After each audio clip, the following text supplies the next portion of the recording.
firstly, we have Mr. Kapil Ravi, who's the founder director of Compute Genomics and Gene Health Global Research and Diagnostics.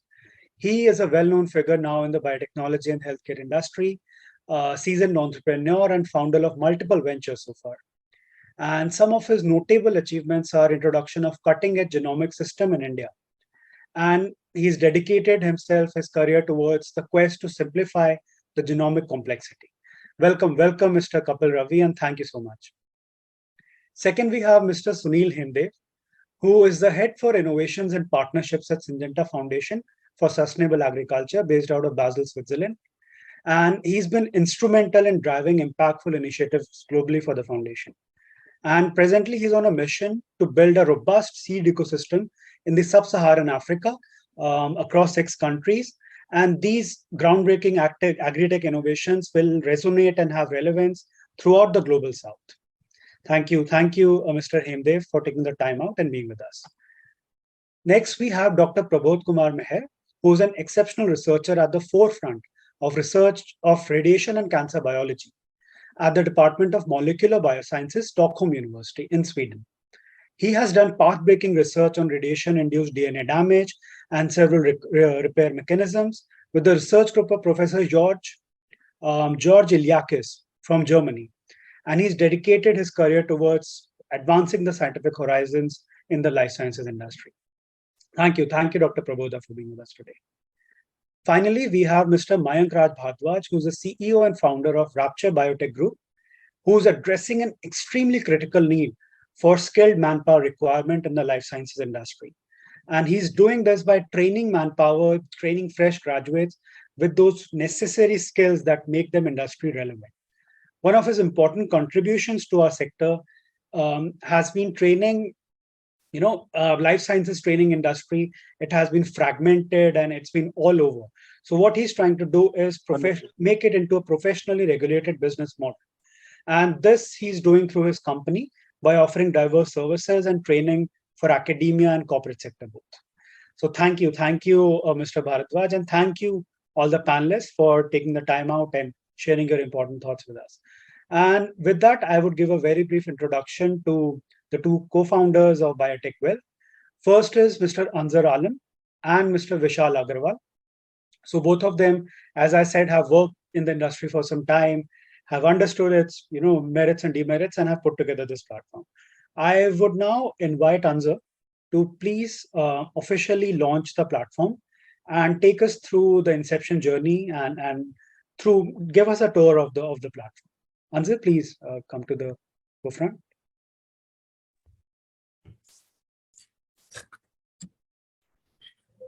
Hi, thank you, Vikas, for this opportunity. It's an honor to unveil the BiotechVille platform and website demonstration today. I would like to extend heartfelt gratitude to our audience, students, job seekers, employers, and special thanks to our esteemed panelists, Mr. Sunil Hemdev sir, Dr. Prabodh sir, Mr. Kapil Ravi sir, and Mr. Mayank Bharadwaj sir. The journey has been about passion, dedication, and shared vision. As the co-founder of BiotechVille, I am humbled to introduce a platform reshaping careers in life science, healthcare, pharma, and related fields.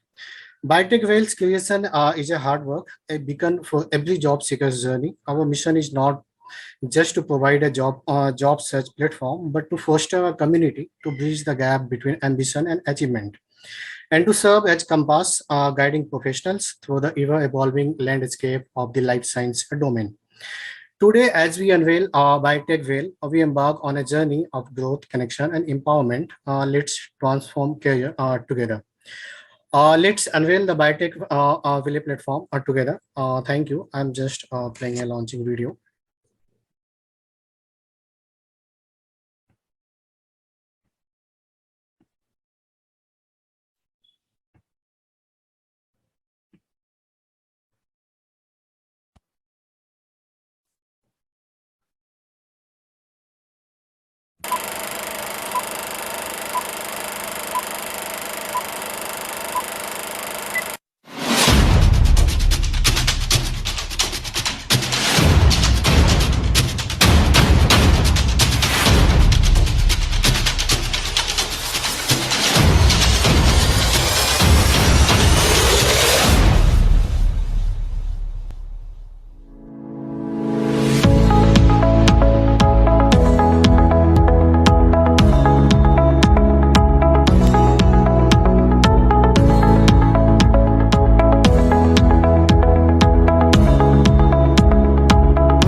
Thank you so much.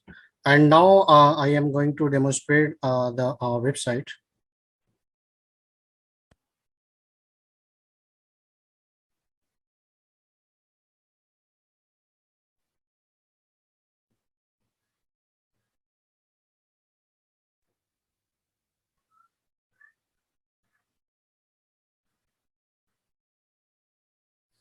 Yeah, presenting BiotechVille demo. There is a general. You may go to the Google and type www.biotechville.com. And after that, this is a general. Doesn't require any login. And you have to go through all the home pages. And we have a, career section, career guide, where we'll provide the career blog, training and internship updates, admission reminder about the PhD and postdoc, and many industry news will share on career guide page. It will be updated on a daily basis.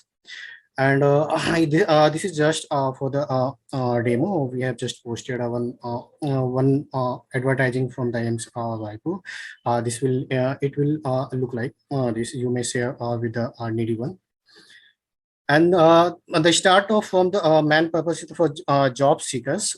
This is the again you may go for the website.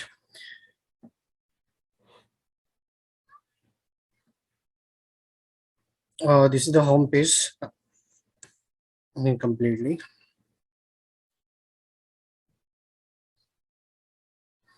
And first, you have to go if you are looking for a job. There is a five filtration process for the job search. So you may find the most personalized job you are looking for. There is a multiple field. We have covered all the field across the life sciences industry, including agriculture, healthcare, and pharma, biopharma, diagnostic, clinical trial, and all of those things. And this is a login page where you can register an account where you have to put a general 2 to 3 things. There is first your candidate or the company person, and then a full name or username, mobile number or password.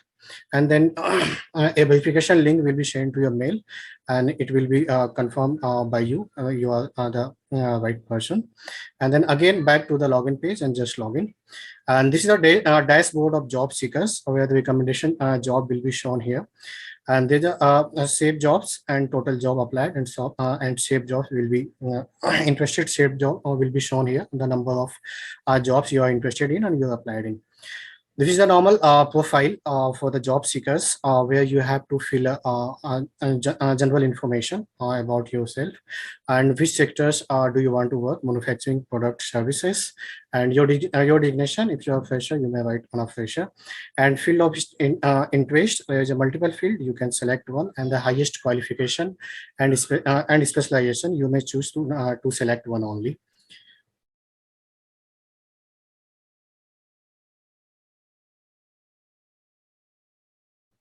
Yeah, here is a career summary. You can talk, you can add. There is a career timeline. If you are in experience, you can add multiple of past experience.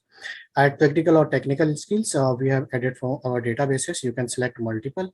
And this is the instrument handling. If you are in a scientific lab rate, you can select the all the whichever you are familiar with the instrument you have handled previously. You can select multiple.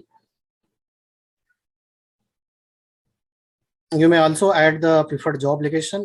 We have added around thousands of job location across India.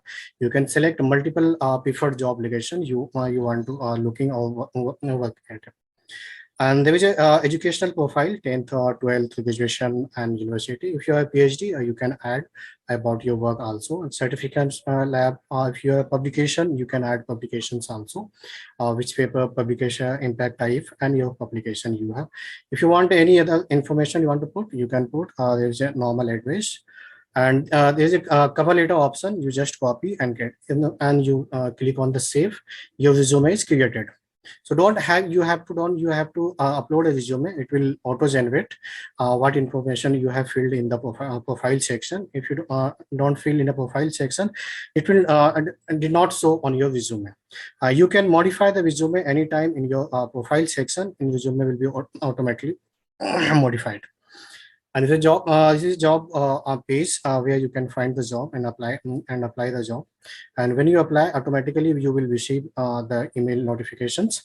You have successfully applied for the any post what you have looking or you have applied. And this is the job details they will look like, and also the company information and about the company, all of those.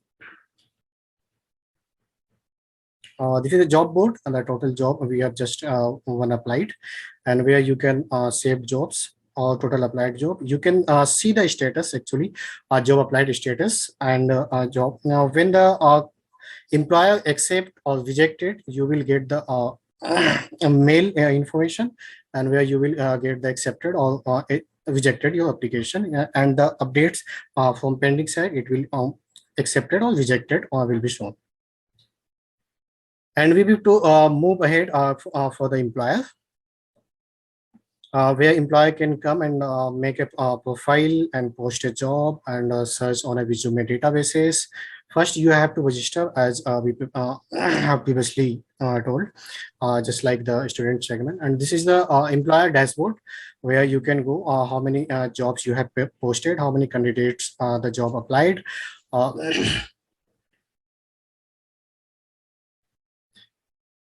And this is the profile on the company or employer have to fill. There's a normal 2 to 3 of sections. There's a company profile, which sectors you are working, and company type, biotech, pharma, healthcare, and your designation, company founded, about, and company address.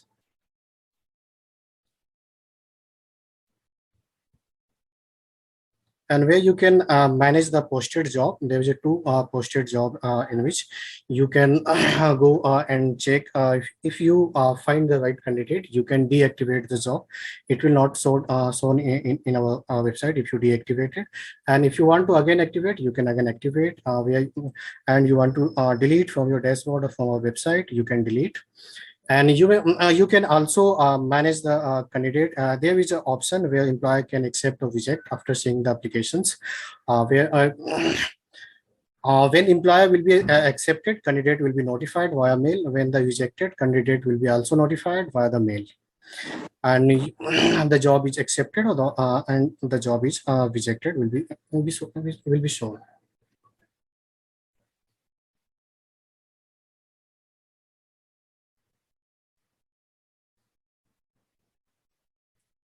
And you may also show the CV from the candidate dashboard, where you look what you are looking for, experience, education, skills, and accordingly, employer can decide if it is the right candidate or not.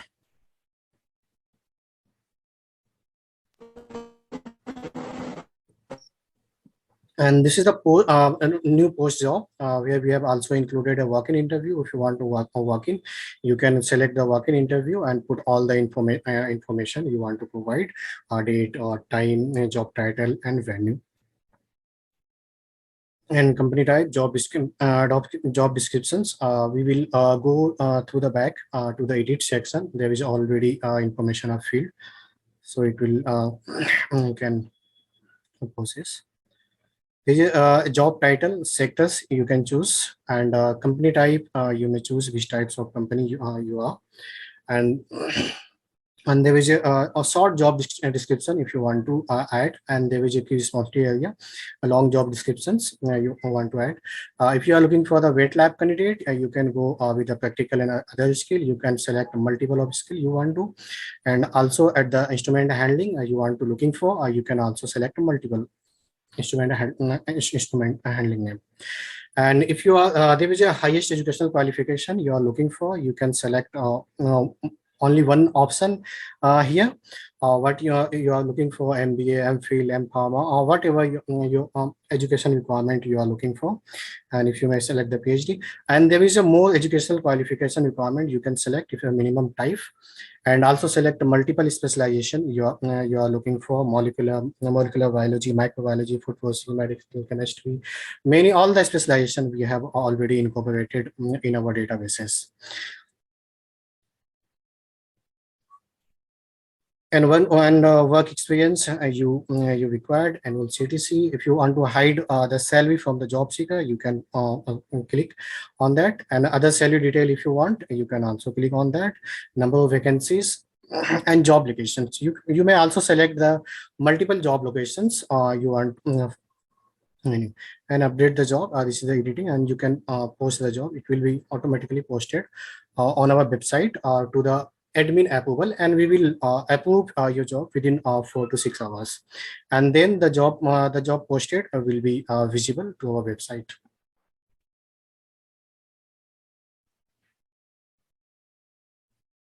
And before posting the job, you have to subscribe the job posting plan.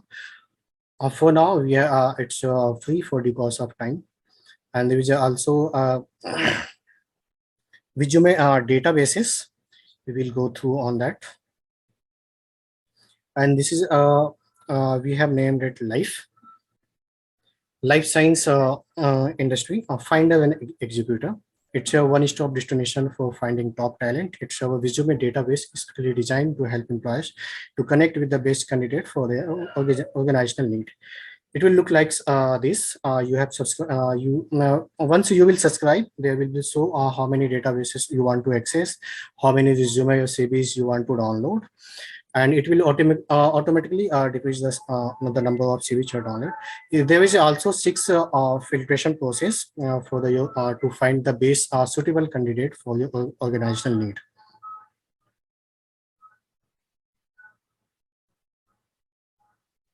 And you can hear all those things.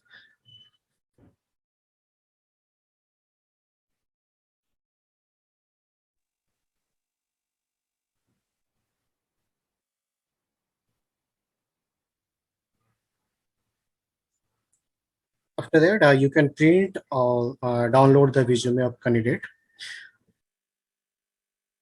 And and go to the dashboard, and there will be show all the details. And there is also security part is very important. So we have also added a 2-factor authentication security, where you can edit change of password. And if you want to enable 2-factor authentication security, you can enable it. And if you have login in a multiple browser, you want to log out, you can also log out. And if you want to delete this account permanently and all the data from our servers and databases, it will be deleted once you delete your account. Same things with the candidate dashboard.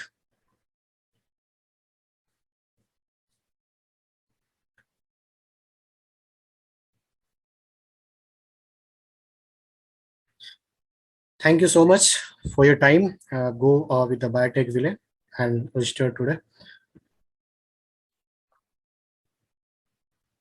Great, thank you, Anza, for taking us through that demonstration. And I mean, yeah, as we all could see that such level of refinement is there in the platform from both job seeker as well as job provider perspective, right? Some common platforms that we all use.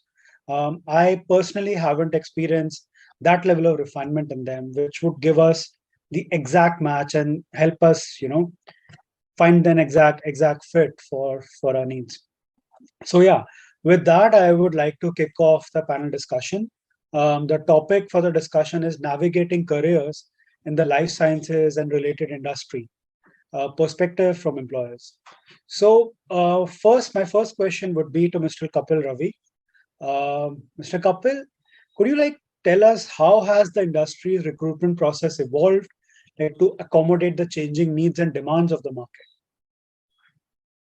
Well, to be honest, thank you. First of all, congratulations, guys. Great presentation, and more power to you. And I congratulate the founders for having a vision to increase the bench strength, as I also earlier mentioned in our warm-up session. So I wish there were more of such portals in our time when we started our career, because we never knew where to go and what to look for. There was just word of mouth. But frankly, coming to your question, Vikas, the industry haven't had the opportunity to, the recruitment process haven't evolved as it should have evolved.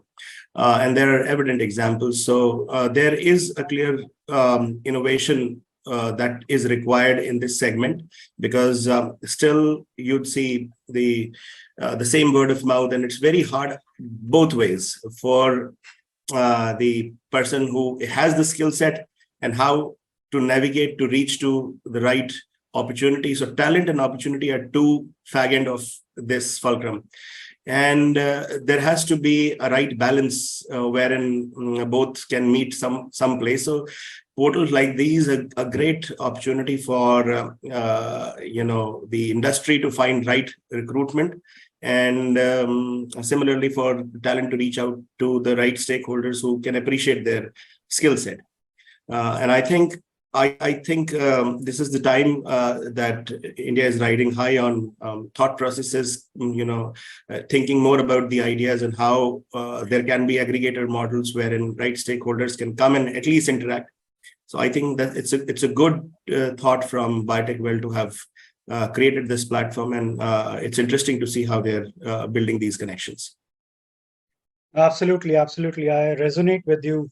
Not having such a platform when we were at the inception of our careers, and yeah, it hasn't evolved as it should have. And with that, I would like to hit upon a very crucial part, and I would request Mr. Sunil Hemdev to elucidate some points about it. That so, in your experience, what has been the role of workplace culture in attracting and retaining top talent, especially from an agri-biological sector?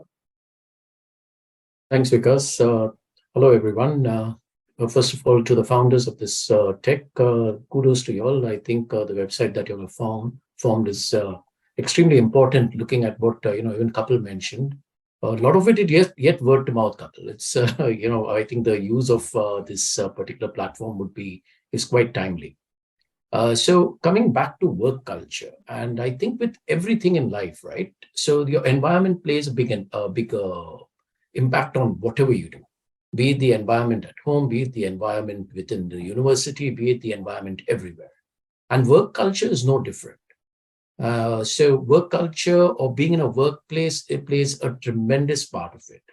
We always talk about, is this job remunerative enough? Are we only talking about remuneration, but also are we talking about the experience? Are we talking about your peers? Are we talking about the interactions that you have? And overall, I think work culture plays a tremendous, I think plays tremendously on how a person's career would also progress, because, along the way in the journey, you'd also meet people who would mentor you along there and so on. So those are the, a couple of things that I would talk about the work culture. But given today's day and age where, post-COVID or during COVID, when we are having a lot of work from home, then how do you also navigate that? How do you get, that interaction? I always, now that COVID is over, yet you have a lot of companies who allow work from home, which allows fantastic flexibility, which is excellent. But it's always great to go back to work and interact with people. That physical interaction would always make a big difference. So for me, work culture, the environment at workplace probably is number one on my list. It always figures as remuneration being the number one. And you never know until you enter the workplace that how the work culture is. Because if it is toxic, it's going to create a lot of issues. You don't feel like waking up in the morning and going to work. Whereas if it is conducive, you would find yourself, working out there. So now, I would say that it would be the number one factor which should dictate, how a person, stays on in an organization, and it's an organization culture. Let's not talk only about it as a work culture. And I think it's the organization, and it comes top down. It's the people who are at the helm of affairs who, at the end of the day, dictate how a workplace should be. Because if the person at helm of affairs does not tolerate anything which goes wrong in the place, he or she has a way of and methodology of how to interact with juniors, how to interact with fellow colleagues, outside and inside workplace. I think it also matters on both aspects. So this, in my opinion, stands out as the number one. To have a very conducive work environment, and toxicity doesn't lead to anything but disgruntled workforce, not motivated enough to take it forward.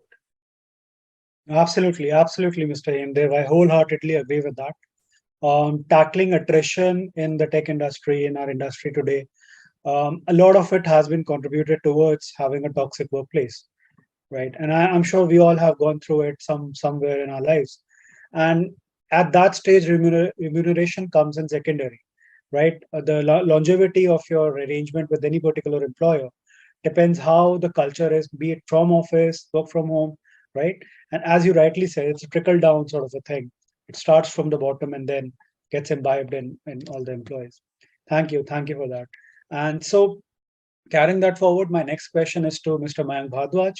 That apart from work culture, what are some of the other significant industry challenges, right? How and what exactly is being done out there from both employers as well as job seeker sides, and how come platform like BiotechVille? What's the relevance of such a platform, right? Could the admin please put the participants on mute? Right. Yeah, Mr. Bhardwaj, please go ahead.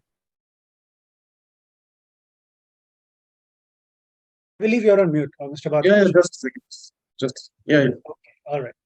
So congratulations, Anzar and the entire team of BiotechVille. It was a wonderful presentation and a wonderful website. Congratulations once again. It's a really proud moment for me as a mentor. My student, one of my students, is starting his journey as an entrepreneur. It's a kind of a very challenging market.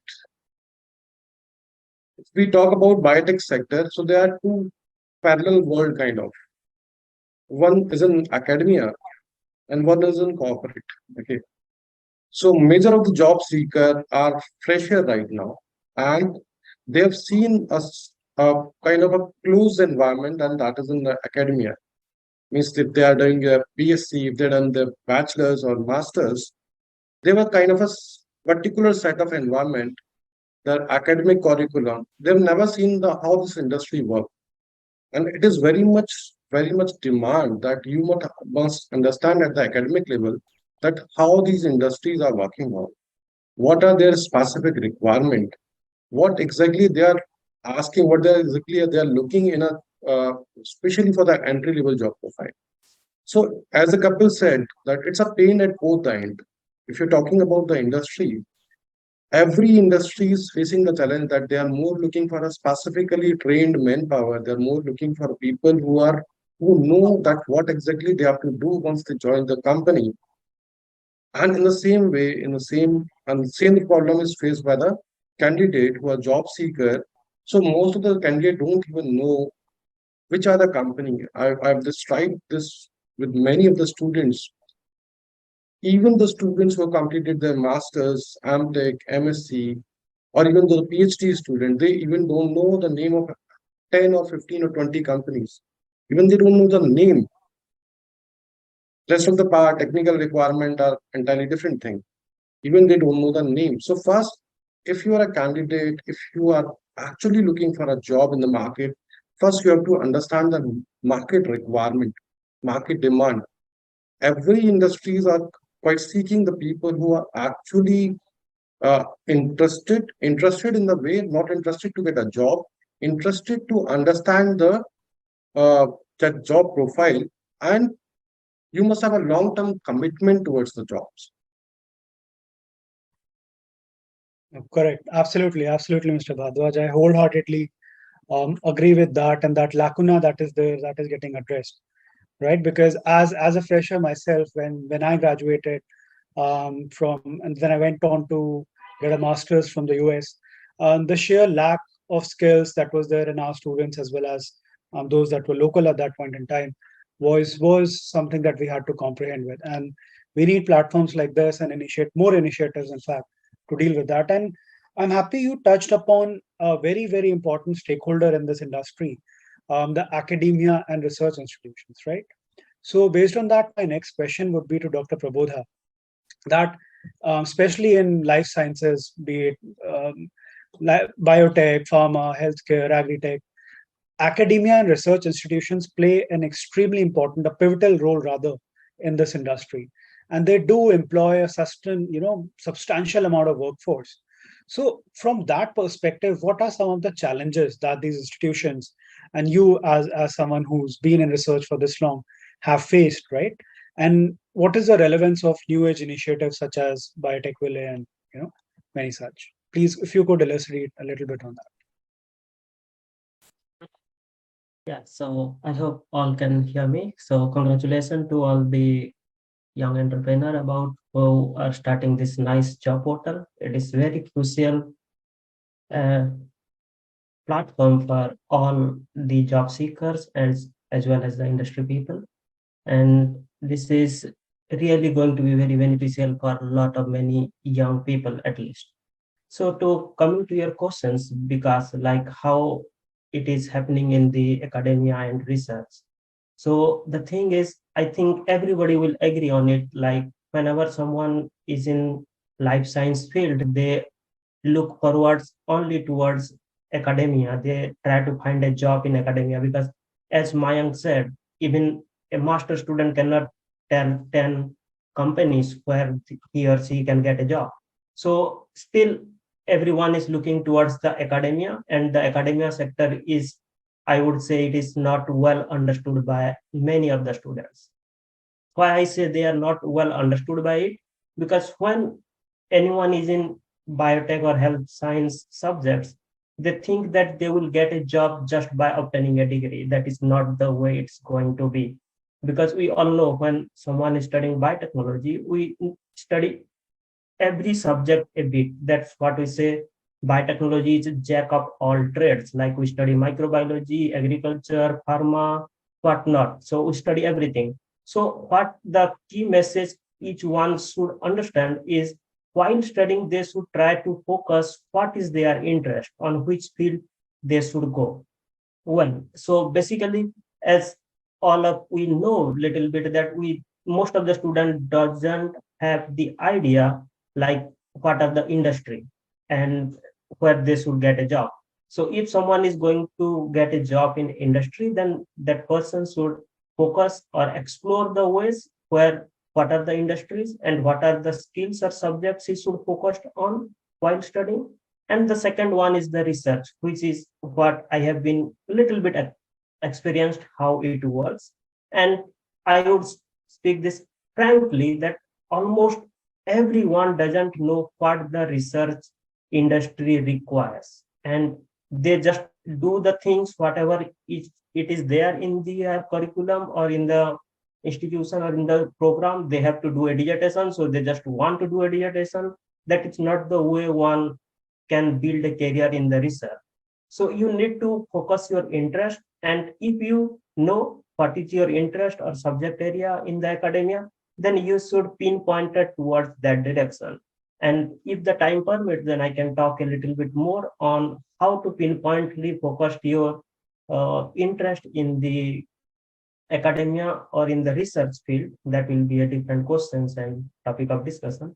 But yes, for all the young students who are graduating recently, they need to understand what they need to do, and they should focus on that direction, and they should try to explore the ways how they can reach to that path. And there are different ways to explore those things. The first one is to interact with as many people they can within that respective field, and the second one is to because they need to get the experience of it, so they need to go and see what they are doing, what their real job is, and whether they like it or not. That should be the one way. Yeah. No, absolutely, absolutely, Dr. Prabodha. That understanding of what exactly you're getting into is extremely important, and the research has to be considered not just from the short-sighted view of things, but from a more larger macroscopic picture of what you're doing today, right? As for your relevance, suppose stem cell research, iPS cells, recombination of developing several lines. What you're doing today will have long-lasting effects, merits, demerits, everything has to be considered. And that insight has to be inbuilt within the students. So, and that also has its relevance, as I spoke with Mr. Hemdev before. And, and a lot has to do with the culture that the student is reflecting or the job seekers are reflecting. And I would like to touch upon this with Mr. Kapil, having started several ventures so far, successfully running two really successful companies. What has your experience been in a fresher coming into join your company versus someone who's bringing in some work culture with them? How has your experience been, and if you could share some incidents with us? Yeah, it's thank you for the question. It's interesting in the sense that work culture, as Mr. Sunil also have touched upon earlier, is a very important part of an organization. You see, it depends largely upon the vision of the company. Some see vision in cash and they relate to that. Some see an whole encompassing vision wherein everybody is inclusive. The most important point, I think, for everybody to understand is integrity, clarity of thought. We generally work with a herd mentality, which is where whatever the front runner is doing has to be copied and be followed by that. So we are to a large extent followers rather than sitting and thinking what I'm a signature and I need to do this differently from the others, not because for the sake of doing it, but how can I add value to any process? So when you induct somebody in an organization, there should be fundamental values laid out in front of that person.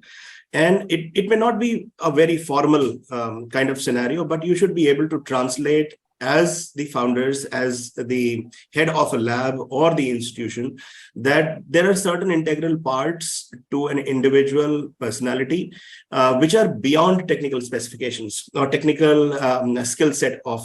So there is a hard skill set, there is a soft skill set, and there is some sort of meta personality skill sets that are very, very essential. And as one of which I mentioned about integrity. I am not going to sell myself cheap, sell not in terms as in currency or, salary, or in terms of, if there is a substantial value, I should be able to express that. And also I do it for myself and I do it for the organization that I'm associated with. Now, there are two parts to it. We look on the fag again. Today, when you look at the entire scenario, it's not about the qualification, to be honest. It's about the employability. And employability, you might have a lesser technical specification, but your understanding and the way that you have developed yourself is in such a manner that you're coachable and you understand what the requirement are. So that also affects today the organizational structure and the value you bring. I like what Steve Jobs used to say, that when you have a right talent in front of you, don't try and tell them what they do. Ask right questions so that they can actually bring in contribution to the organization. So there are ways to think about it. There are ways to explore. We can actually dedicate an entire day and it will still fall short of what we are trying to achieve here. But the bottom line is that culture, value, skill set, all pivot around integrity. And as I agree to what Dr. Rhodes said, what I want to do, what is my interest? Just because somebody else has done good in a PhD lab and publishing paper, it's a tapasya. You just can't simply control C and control V, because every journey has its own ups and downs. Largely there is a pattern to it. But am I able to relate to that pattern? So similarly, once you are there, whether it's somebody who's experienced or a fresher in particular, the questions that are hard to answer should be first dealt with. What do I want to do? How am I different from the other personality? And then you are trying to really park your vehicle in front of the right parking. So the organizational values, what are the ask questions?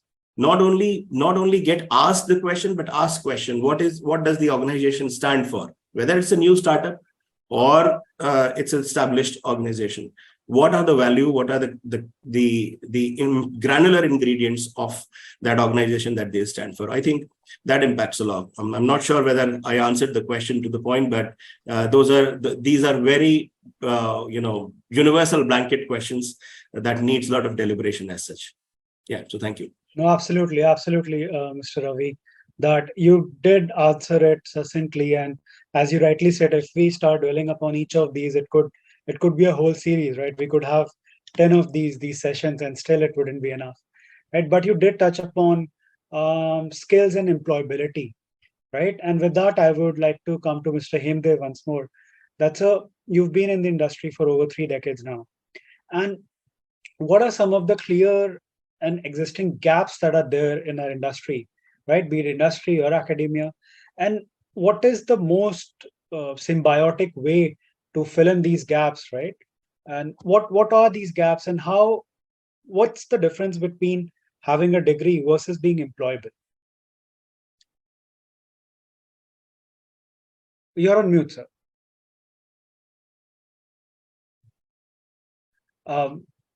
Sir, you're on mute, Mr. Himdev. I think somebody needs to unmute him. That's what he's trying to say, I guess. I have requested. I think he can unmute. No, he I can could not correctly. I think Kapil, you hit it. I Okay. think my Okay. sign language was not the best. All right. So I was. So no, I think it's a extremely important question today. Is we're talking about employability, right? And this is I think a very clear gap that we see, that what we are having as per what our academic curriculum is. Are we making the students and the future of our generation employable? Is the curriculum good enough to get into the workplace? Do we give them the correct skill sets? I think this is a very huge gap that we are facing.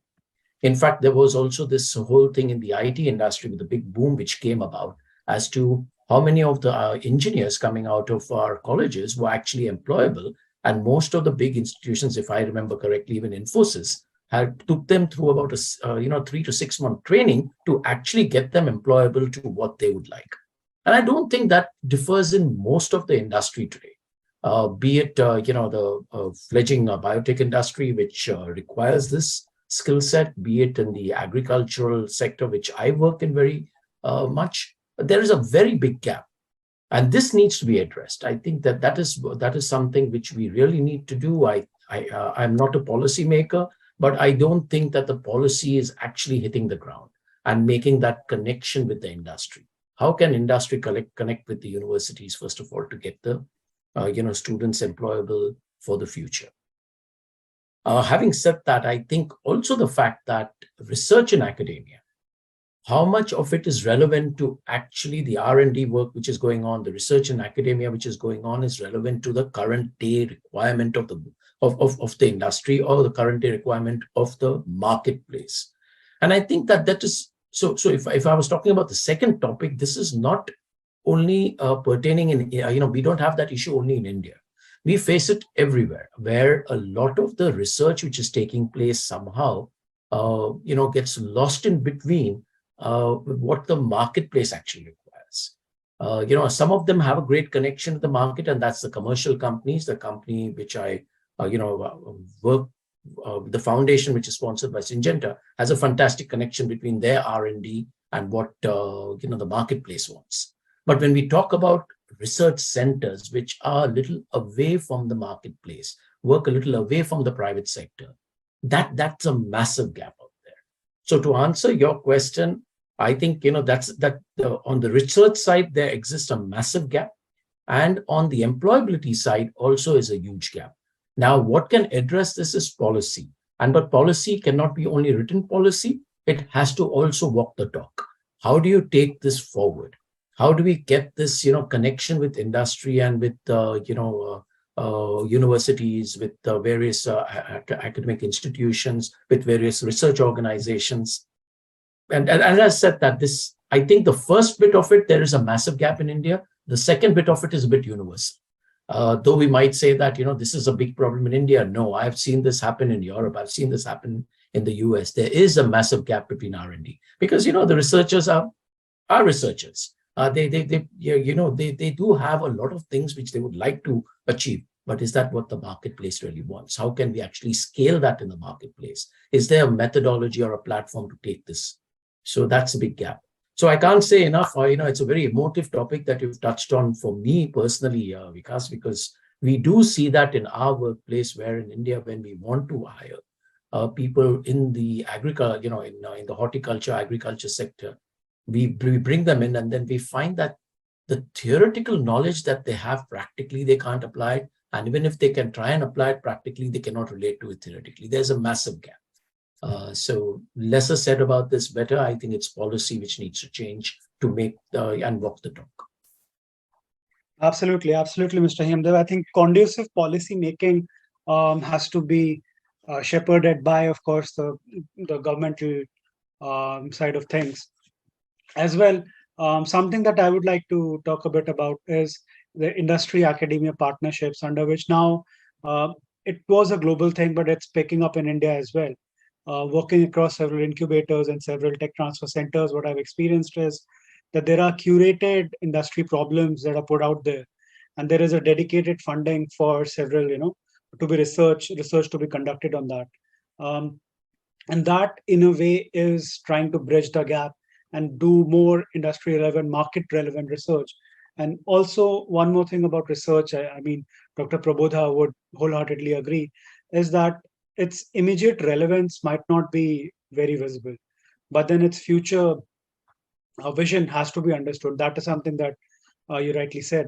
So, yeah, with that, my next question would be for Mr. Mayank, that how, we've two of our speakers have elaborated about skill sets and the lag that is there between a degree and employability. And I believe this question is very aptly put for you, because through platforms like Rapture Biotech and inculcation of platforms like BiotechVille, how exactly are we trying to address that? What has been going on? What's more is needed? If you could talk a bit about that. You as well are on mute. Could the host please unmute our panelists? Because there's some connectivity issue. Mind. I'm audible now. Hello. Yeah, Mayank, I can hear you. But your connection is a bit slow or something. That's lagging. Yeah. Mr. Bhadwaj, what you can do is turn off your video camera so that more bandwidth is diverted towards the audio signal. Right. So what we'll do is we'll come back to Mr. Bhadwaj. So, Dr. Prabodha, as Mr. Hemdev rightly touched upon, the lack, basically the disconnect that is there between the industry and the academia, right? So the industry needs something, but academia is doing something that is relevant, but not absolutely relevant. So what are your thoughts on it, and what more can be done in that regard? Well, that is, I think you can hear me, right? Yeah, thank you for this question. And this is quite relevant. And as I said, there is a clear distinguish between what researchers do, and that we say clearly as a two category. One is called basic research, another one is called applied research. When we say basic research, then the basic, and this I would emphasize to all the students who are aspiring to be a researcher, to know this very critically, what is the key difference in both, and they should build their interest where they want to go. Well, when we say basic research, the basic research means that we want to understand certain concept or certain things within that sector. We want to develop our knowledge. And then the other one is applied research. The applied research is then we want to do some research where we can apply that thing directly to the industry. Well, there is a gap at it seems, and I am agree with the MD sir that there is a gap which can be seen between basic research and applied research, and that gap generally takes time to implement. I will give you an example, and everyone will understand this. Well, when Watson and Crick developed the double helical structure of DNA, there was no any business that can be done immediately after discovering the structure of DNA. But now see, after 20, 30, 40 years, there are a lot of industries doing the job, or a lot of industries have developed based on the DNA and gene and many things.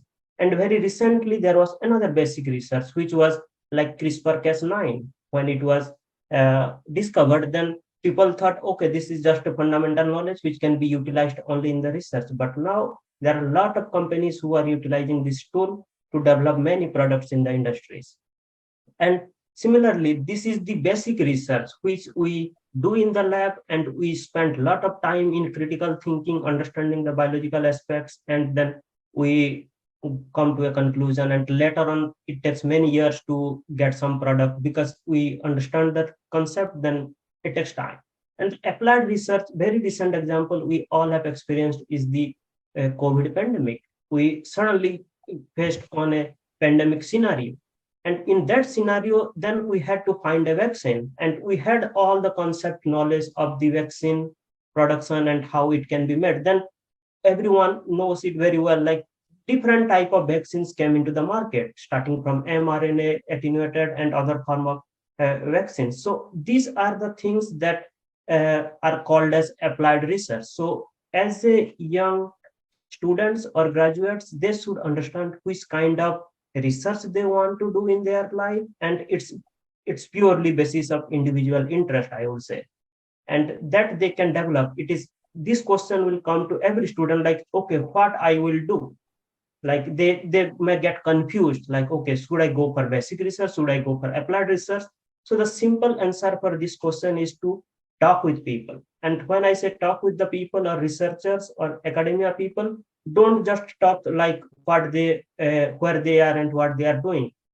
Ask them what they are doing, why they are doing, what they want to see after 5 years, what are the problems, what are the pros and cons of it. Interact with the people. That is the only way to get the confusion, to clear the confusion. Yeah. And I think I touched the question. No, correct. You did answer it, and as you said that applied versus basic research and how their relevance is there for the world. No, very well answered, sir. So yeah, with that, I think Mr. Mayank is back. So, Mr. Mayank, could you touch upon what exactly is being done by initiatives such as yours, and about enhancement of the skill, addressing the skill versus employability gap that is there in our industry, and what exactly is the relevance of platforms like BiotechVille in accelerating this addressal of gaps? Please, if you could tell us a bit about that. Yeah, sure. So, as I completely agree with Dr. Sunil and Dr. Prabhuth, they have hit the right button. There's a huge gap between what industries are looking for and what academia is offering. Majorly, industry with technological advancement almost every single year, after every 2 years, technological advancement is a regular process in terms of industrial part, in terms of companies. Academic curriculum, more and less, will be same for the 6, 7, 8 year, 9 year, or 10 years. So first problem is that what industries are looking for, they are more looking for what academia is offering. Academia is more like offering jack of all and master in none. And what industries are majorly looking for, jack of all and master in one. So the candidate, a job seeker, must have an expertise in at least one single domain and must be aware of all the segments. So this is what industries are looking for right now. How you can get a job is a long process. Firstly, you have to understand the process, because if you're a fresher, तो अभी दिल्ली दूर है. Look, there's a long way to go. First, you have to learn the requirement. First, you have to understand the requirement, learn the skills, and then you can apply for the job. For especially when you're in academic duration, like you're pursuing your bachelor's and master's. So my suggestions to everyone that start understanding the market, start understanding the companies first. Go through the company website, understand the technology, product or services they are offering. Secondly, on the every single company website, there's a page called jobs or career. Go to that page, understand that what exactly they are seeking from a fresher, or what exactly they are seeking for the entry level job profile. So you must understand that what is the gap between what you are studying in your academic curriculum and what industries are looking for. Okay. So once you understand that this is the gap, now you understand how much you have to learn or how much you have to gain to get that kind of job, what you're seeking. Secondly, You have to learn the skills, because academics is one thing. When you go, when you get your degree, bachelor's or master's, there will be a lot and lot of students for the candidate. So that means there's a difference between demand and supply. Demand is very less, and supply is a huge, huge, huge supply. There are so many colleges, so many universities offering BSc, MSc, BTech, MTech. So you must have to stand out, and stand out means you must have a skills, particularly skills required in that particular industry. So skilling, upskilling, and reskilling is very, very, very important. Secondly, how this biotech will website or web portal will help you, going to help you a lot, because now customized solution and personalized solution is required, especially for the fresher candidate. If you go on the existing website, they have a particular profile, and that particular profile has kind of a generalized, that is not specifically designed as per the need of biotechnologists, as per the need of healthcare, seeking a job in healthcare industry, pharma industry, or life sciences industry. They're kind of make in a way that they can cater IT candidate also, they can cater the EC candidate also, they can cater the biotech, pharma, and everything. But what biotech industry, especially, or a life science industry, is majorly looking for at the end of uh, kind of a company and at the end of a job seeker is customized and personalized solution. So yes, this biotech will going to help you to get a job with a personalized kinds of a concept, customized solution as per the requirement of industry and as per the requirement of market. How Rapture Biotech can help you? We are the biggest brand in India for skill development. We are around 14 centers pan India, one in Dubai, and around 13 centers pan India. So all the modules what we are offering are designed as per the requirement of industry. We are collaborated with the people like Kapil and many more. So we generally and try to understand that what exactly they are seeking, what exactly they are looking from a fresher candidate, and we just try to develop the candidate as per the market requirement. Thank you, Mr. Bajaj. And with that, the panel questions have come to an end, but we have some really interesting questions from our attendees. And this one could be a follow-up to your answer. That suggests some courses that someone who's pursuing a graduate degree, a master's degree in biotechnology or biochemistry or any of the allied domains can pursue in parallel, right? Can pursue along with their main degree. So that would affect their resume, that would benefit them as a job seeker.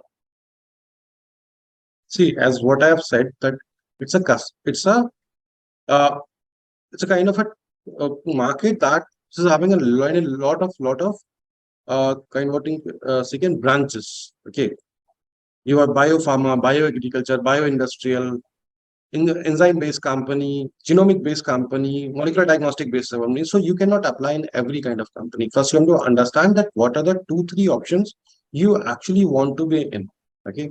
Secondly, on your curriculum, if you're in bachelor's or master's, in both the curriculum or in PhD as well, in both the curriculum, you have some particular duration to learn the trainings, to do your trainings and learn the skills. So, and on that duration, whenever you're getting the off, like for the 15 days or 1 month or 45 days or whatever duration you are getting, especially in master's final year, you are getting around 6 months of tenure to go for a dissertation or project work, publish your paper and get a job if as a researcher, or if you want to get a job in industry. So from the bachelor's level, you first have to understand that which are the particular domain you want to be in, and go for the trainings as per the market requirement. And in the master's final year dissertation, go for the particular field you want to be in. No. So this, your reply reminded me, there's this famous quote from Guy Kawasaki called niche thyself, right? So niche yourself, find your niche, find the areas that appeal to you the most and that you can develop an expertise in. That is a sure shot way to succeed in the industry. So following up on that, my next question from the audience would be for Mr. Kapil. Mr. Kapil, what are some of the key bioinformatic job opportunities in the public health sector? Interesting question. Thanks for that. See, increasingly, we see that software plays a very important part in both in academic research, academia, and clinic. This is one aspect that we are really thrilled about, that the constitutional genomics and oncology has reached to a stage in hospital and clinics wherein more and more people are required to help clinicians take better decisions. And there are better clinical outcomes for the right stakeholders. And this is an all-inclusive effort, out of which bioinformatics is a very important component. You look at the major algorithms these days that are being used by the global players. For example, GATK has been written by a group of computational biologists, core constitutional geneticists, and bioinformatician who actually knows the skill. They sat together in a non-profit organization in an academia and came out with an algorithm that anybody across the world can use for most of the genomes that are available. I'm yet to come across a genome where GATK does not have, it's by one of the most published protocols. Now, can somebody in India sit and think that there could be a GATK kind of a version like Freebase from our side of effort? So it's a collaborative effort. I'm not trying to say that one has to actually replicate what has already been done. Can there be efforts for the ease of use, somebody can better those aspects? And bioinformaticians are the key to unlocking the genome that comes out, the file that comes out of a sequencing or from any technology, and to make it viable for scientists, researchers, the right stakeholders, so that it is understandable to a human brain, because what comes out are the digits, so the zeros and ones. And you look at now, with the advent of generative AI, what it's going to do. So one has to really look in not only from bioinformatics perspective, but or global perspective, to as Mayank says, update the skill sets and go with the flow and understand where I, as an individual, can fit in the entire ecosystem. So there is a lot that is riding on clinical geneticists. The question should be, who are the ultimate stakeholders? For example, a bioinformatician in human genomics should ask that there have been so many publications.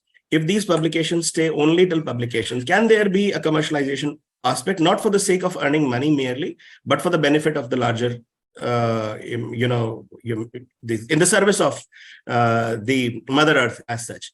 So you look at different species, we are on near extinction because of the carbon footprints. Can these difficult questions be answered by technology? Of course, we have seen ozone layer was one time one of the biggest challenge that we were, and today we don't even talk about it. So can we address question from life science perspective? Every data, you'd be surprised to know, somebody told me by 2025, genomics would produce more data than all the literature ever written on the face of this good earth. So just imagine the kind of output that is coming out and what the data is in form of informatics. And somebody really need to understand that it is a potential as big as a challenge it is. So asking the bigger, tougher questions and cultivating the idea right from the umbrella, top down, will give a lot of answers. For example, agrigenomics is an amazing world. Human genomics is an amazing world. Synthetic biology is an amazing world. And every stage of the biology, you need informaticians to make sense out of the digital data. So next big thing is digital data. It is already a big thing. So I think there is a tremendous opportunity for bioinformaticians and computation biologists. So, Mr. Kapil, this is sprouted in my mind during your answer that in the age of generative AI and chat GPT and whatnot, how soon would we see AI replacing an actual human being coding and doing computer genomics and proteomics for that matter? Well, I'm very optimistic. See, you look at the history, how imagine a time where there were no books. People used to write and hear text, right? Shruti was the way that Indian tradition Vedas, correct. Now, when the book came, Gutenberg's press came. Do you know the most published book was Bible? And it spread in millions across the world. And everybody says that the writing would be gone now because there are printers, so writing would be evaded. You look at the event in radios to television. Television aa gaya, radio would be swiped out. We still have FMs today. So the stakeholders keep on changing. I don't think there's nothing going to happen. We will evolve. Jobs will evolve. New skill sets would be required. Human interaction would be deliberated by humans only. You already see that a touch. We are not sitting together in a room. The technology is helping us, but it has not replaced that. It has empowered us. So I think people are cognizant of the fact that all of these things are not being done to replace the human effort. The automation is for the ease of doing things. And then at the fag end of the automation comes a disruption. We have to understand that we are living in the age of disruption. So a boy in Bangalore can actually create a robot that can render 90 clinicians or surgeons lose their jobs because he has created an AI-based surgery that can be done by remote access by somebody sitting in London. But is it happening now? Don't you think that there are those people who are very experienced and they also know how to navigate through challenges? So this is all a new version of entrepreneurship coming to every doorstep. We just can't, have a herd mentality कि उसने किया तो अब मैं ऐसा करूंगा उससे चल जाएगा. I saw a very interesting comment. Somebody says कि और क्या certificate course करने चाहिए? What new certificate course should be done in parallel? Man, you have a girlfriend. You go out, all out for that. Don't look out for alternates. Nobody in the industry is going to ask. Academia is another ball game, right? You focus on skill sets. Don't try and validate yourself through the eyes of others. Develop skill sets that you believe in, and you justify it with the long haul, as Mayank also said. So there are platforms now. There is an ecosystem now. There are companies like Mayank's, and there are people who can reach out. I saw somebody asking for mentee mentor. That's the attitude. How many of our students are ready to dedicate 3 months, 90 days of their, precious time to dedicate to upskill themselves? If you're serious about it, don't think about money. Think about value addition. Think about going to an institute and training yourself. Dedicate yourself that I have to understand this. What is the real problem behind the objective? And I mind you one thing more, if I may say.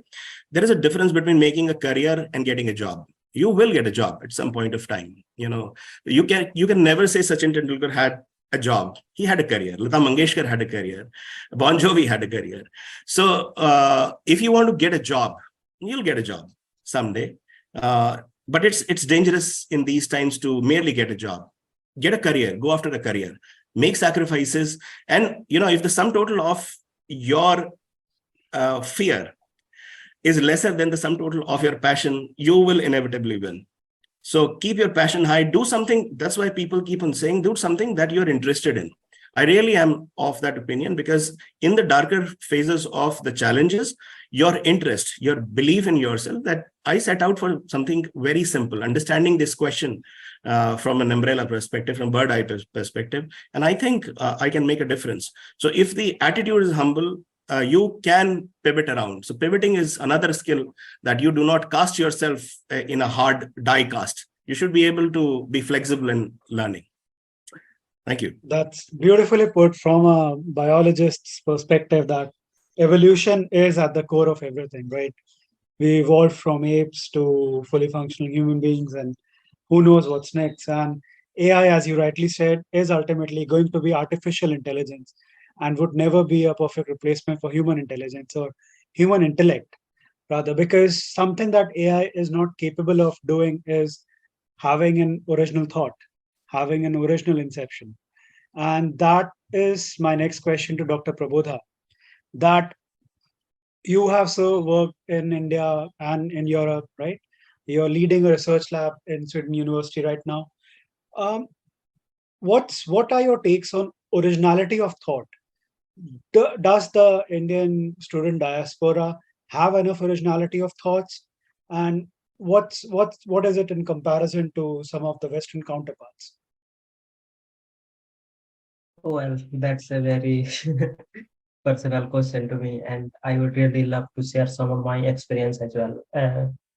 Well, so coming up to your questions, like how the Indian mentality and attitude differs from other mentality and workforce available in the world. So the first thing is like if you go to any laboratories in the Europe and US, you will find some Indians working there. So this gives an answer to everyone that okay, Indians are capable enough. Then question asked why, how, why there are some Indians working in the lab. And I got a very personal experience out of it. I talked with my scientist in working in the Germany, and I asked, why do you prefer Indians than others? Then he said that I prefer Indians because they ask me questions, and that is the biggest thing required in the research. And he told me a very simple example. He gave me an example. He told me that if I give a experiment to some other person, not an Indian, and that person will go through the protocol and that person will just do whatever is written in the protocol and he will try to get the result out of it. And once the result is out, he will put it on my desk and take the credit that he got the result. But if I give a protocol to an Indian, that Indian will ask me why I am doing this, why this specific chemical is being introduced in this stuff. And this is the key thing that all of I would say most of the Indians have this quality or skill within them because the reason behind it is most of the Indians have struggled in their life, in their educations, and they came through a lot of, I would say, uh, difficult paths. So they ask a question. That is the one skill that is that differentiates, according to me, among the Indians and other people, and that everybody should understand. Whoever is going to pursue a career in the research or academia, they should not stop asking questions. And at the same time, I would emphasize on this that asking question is a right nice thing, but before asking to someone else, ask yourself. Like if you say, okay, I want to ask a question, and if you a question will come up in your mind, and the question might be, okay, why sun is setting in the west? Yes, it is a question, but the answer is available in the literature. So you should, whenever there is a question in your mind, you should look in the literature, you should read the books and other stuff. And if you could not find the answer, then you ask the questions. So asking question is the key for the researchers and pursuing a career in the research field. And that is the one of the very important skill. And I will add certain few other things here, whoever is trying to pursue a career in this academia or research field is there are few things that people must have experienced, like they want to do some internship in certain labs, they send emails to the letter to the professors or scientists and they don't get reply. Why it happens? So this is very practical thing. There are many things that many reasons behind it. One thing is whenever a fresh graduates wants to work in a certain lab, they should clearly understand their work and they should read few of the paper or their work, and they should write few questions based on their work on their uh, email letter that okay, I have these kind of questions. It might not be relevant to their project work or might be very silly, but this gives the impression to the scientist or professor that okay, this guy is really interested in this field. And if you are doing this, then definitely you will get a reply from these scientists or professors. And then they come up to the interviews level where I feel like most of the people don't know about this. It's what are the things that a scientist really look in a candidate, whoever is trying to get a position in their lab. The one of the first skill set is the are you really interested? It doesn't matter if you know the skill like instrumentation or not, but if you have a conceptual understanding of that subject, then training will do that part. So the first thing, if you are really interested. The second thing, which most of the scientists really crucially they try to look this skill among the candidates is are you a cohesive worker? Like do you can you accommodate yourself within 2 3 people in the lab? Do you have that mentality? Okay, I can work with them. Do you have the mentality to work on the line of the research where the scientist is working? So in a nutshell, it is like you should really understand what Mayank, Kapil, and I think Hemdev sir is also saying upon is there are gaps in the curriculum. There are many things that is lacking behind, but the only solution for each candidate is to evaluate yourself. Keep thinking when you have free time, what are the thing you need, and try to find your path in that direction. Get some study, get some certificate course, and any other things, and reach out to the people whoever is working in that field. That will really help. Yeah, thanks. Aptly said, Dr. Prabodh, that whenever you have a question, be it for a scientist or be it for anyone, do some level of background research and write such a well thought out question that despite their busy schedules and despite neck to neck being neck deep in work, they're intrigued enough to send you an reply. So yeah, that's very, very well put. So the final question for the day, and it's from me, and it reflects the sector that I am presently heavily engaged with, and it's for Mr. Hemdev. That so, what are some of the really innovative trends that are coming up in the agriculture sector, and how you don't really have to be just a graduate of agriculture for that, or biosciences for that matter, how these trends, these disruptive innovations are encompassing sort of a microcosm of their own, and how young students and professionals can, from different domains, can come be a part of it. So let me answer that question slightly differently, and I'm not going to address your question directly. And I'm going to sort of pick on what Prabodha has mentioned and what Kapil has mentioned. Kapil mentioned a very important term called passion. And from Prabodha, I would take the argument of India.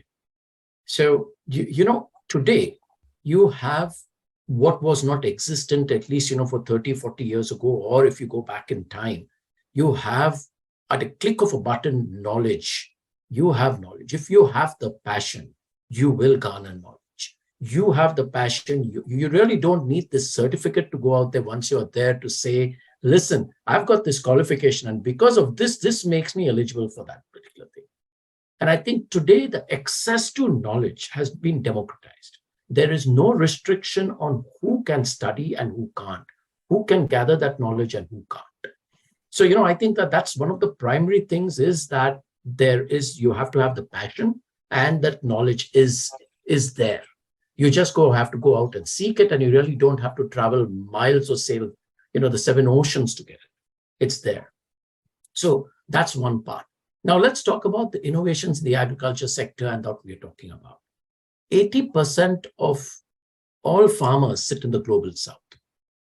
And when we talk about earth-shattering innovation, which is going to change it, I don't think that's that earth-shattering innovation which we are looking for. I think we need to look at how we can get incremental changes within that global south, because the farmers in the global south are largely forgotten. Let's take India, for example. The farmer out there cannot afford to buy, even download an app which is going to cost him a subscription of 10 rupees per month. He's going to say that's not affordable for various reasons. So how can we bring about incremental changes into doing that? And I think that's going to be the key. How can we bring about simple solutions incrementally for these farmers, rather than looking at that magic bullet sitting out there to make that drastic change? And I'm talking about this for agriculture per se in the global south. We at the foundation work a lot with sub-Saharan Africa. We work a lot within South Asia. Your migration from sub-Saharan Africa into Europe is happening because of climate change. It's because of what's happening today to the farmers out there. They are seeing absolutely no future. There's no opportunity out here. And most of this migration is happening thanks to this. So we need to create those incremental changes, and there is no one solution fits all out here. And we'll have to go, quite distinctively regional. We'll have to go pretty micro. I don't know what the answer is, but what we have learned at the foundation is that we need to bring about those incremental changes. And we need to sort of create those catalytic intermediaries to, really push that forward. I do know we live in an age where we are talking about AI and the diagnostics it can benefit massively from it, right? But now, when we apply it to the agricultural field, we would have to be very careful, and we need to look at what would be the solution for that particular place. No one answer, Vikas. I'm sorry, I don't have the magic bullet, but this is what I would say: is first thing is a passion to garner knowledge to what you want to do in life, and the second piece in the agriculture sector, it's going to be incremental, solutions that we would have to bring, but with a catalytic effect, if I may say. No, very, very well put. It was sort of a tricky question. There is no straight answer. There is no magic bullet, so to say. And as you rightly said, the passion for the cause and incremental, right?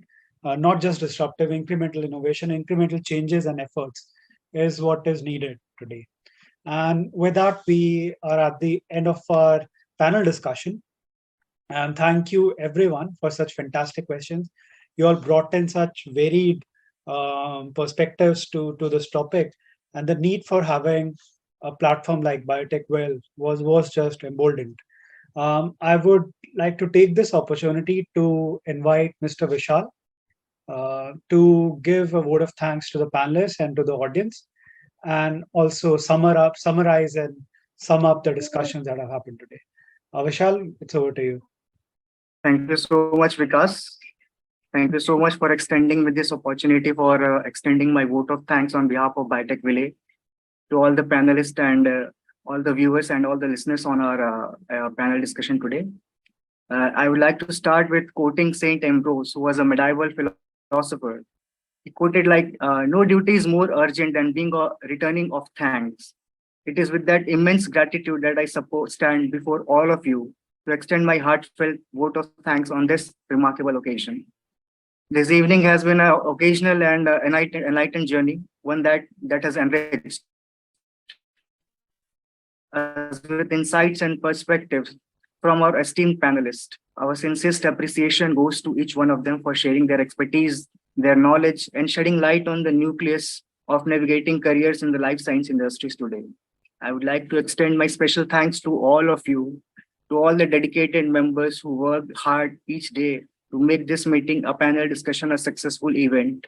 Your unwavering commitment, your tireless efforts, meticulous planning, everything has been the driving force behind the successful launching event of our site. Each team member has shown his dedication and his hard work in an unwavering, invaluable role. Our deepest thanks goes to the distinguished panelists on our panel discussion today, Dr. Prabodh Kumar Meher, Dr. Kapil Ravi, Dr. Mayank Raj Bhardwaj, and Mr. Sunil Himdev. Your valuable time and thoughtful responses, your presence has added depth and perspective to the discussion, enriching the experiences for the attendees and the audiences today. I would also like to extend a heartfelt thanks to the audiences for joining us virtually in this website launch and panel discussion, followed by panel discussion.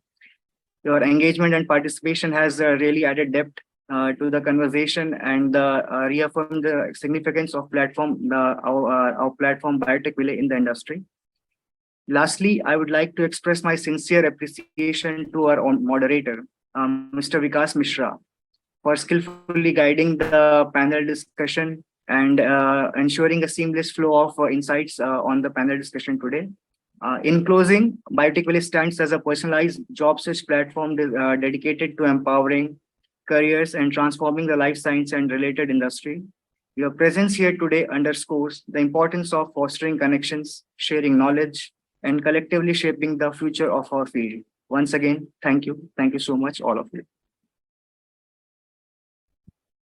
Thank you, Vishal. Thank you for those words. And I would also like to extend this opportunity to the other co-founder, Anzar, if he has any departing words he would like to say.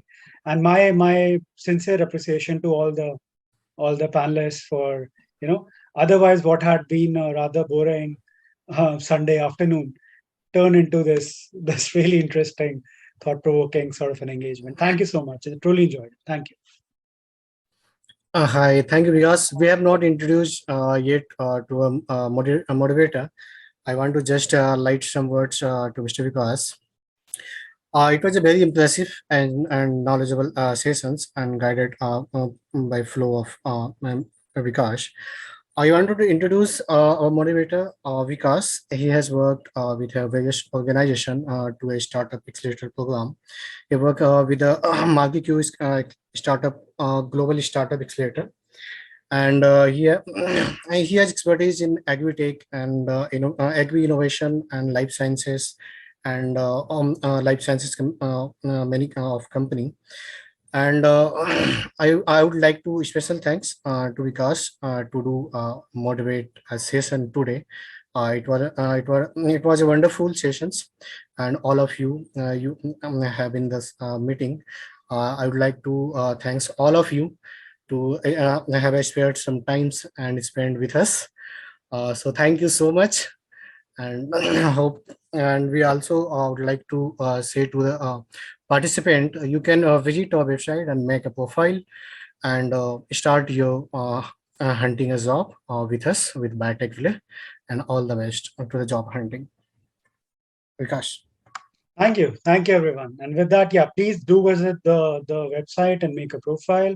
It's gonna be a time-consuming process. It'll allow you some time to fill in the details, but do that. Trust me, it'll be worth it. And thank you, everyone, and have a Yes, good evening. congratulations, Anzar, Vikas, Vishal. Congratulations to you and the complete team. And Thank you. it was a wonderful Thank you so time much. with Prabodh, Sunil ji, Kapil ji. Thank you. We'll have a chat later on as well. Thank you, all of you. Thank you, sir. Thank you, everyone. Thank you so much. Thank you so Thank much. you. Nice meeting you, Yeah, everyone. thank you. Thank And you, Same here, guys. same here. Have a good all the weekend. best. Bye. All the best, And, guys. All the best. Vishal Thank and you for having Vikas. us. Yep.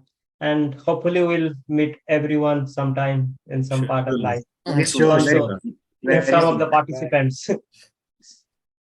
Right. Take care. Okay, great. Then bye-bye. Bye. Thank you all of you once again, and